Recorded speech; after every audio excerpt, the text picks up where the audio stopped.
বাড়ি যাই কি করছিস এখানে? পড়া হয়ে গেছে?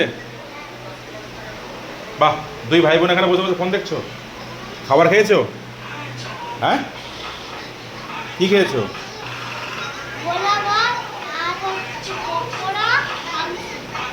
গলা ভাত, পকোড়া, আলু সিদ্ধ।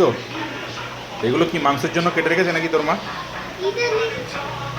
তো চলো দেখি খাবার দাবার, খিদে পেয়ে গেছে। কি করছো তুমি এখানে দাঁড়িয়ে? কি করব? কেন?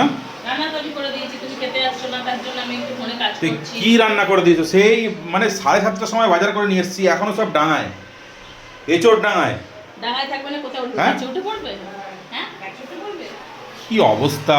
এই অবস্থা। মানুষ যে খেতে আসবে সকালবেলা একটু খেয়াল করো। এই শোনো, তুমি ফোনে কি করছো এখন? ফোনে আমার ভিডিও ছাড়ায় এডিটিং করা, টাইমলি পোস্ট করা সব আমাকে করতে হয়। তুমি যদি কিচ্ছু করো না, অথচ তোমাকে সবাই বলে দাদা ভাই সাপোর্ট করে, দাদা ভাই পাশে থাকে, দাদা ভাই ভিডিও করে দেয়, দাদা ভাই এ করে দেয়। এই শুনে শুনে মানে মাথা খারাপ হয়ে গেল। আর তুমি কিছু করো ফোনে, লাইক কমেন্ট ছাড়ো, তুমি ভিডিও পোস্ট করা বলো, একটুখানি এডিটিং করে দাও বলো, একটা ফটো এডিটিং পর্যন্ত করে দাও, কিচ্ছু করে দাও না, সব আমাকে করতে হয়।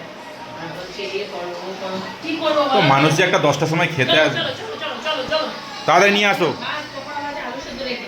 তো দাও, তাড়াতাড়ি দাও।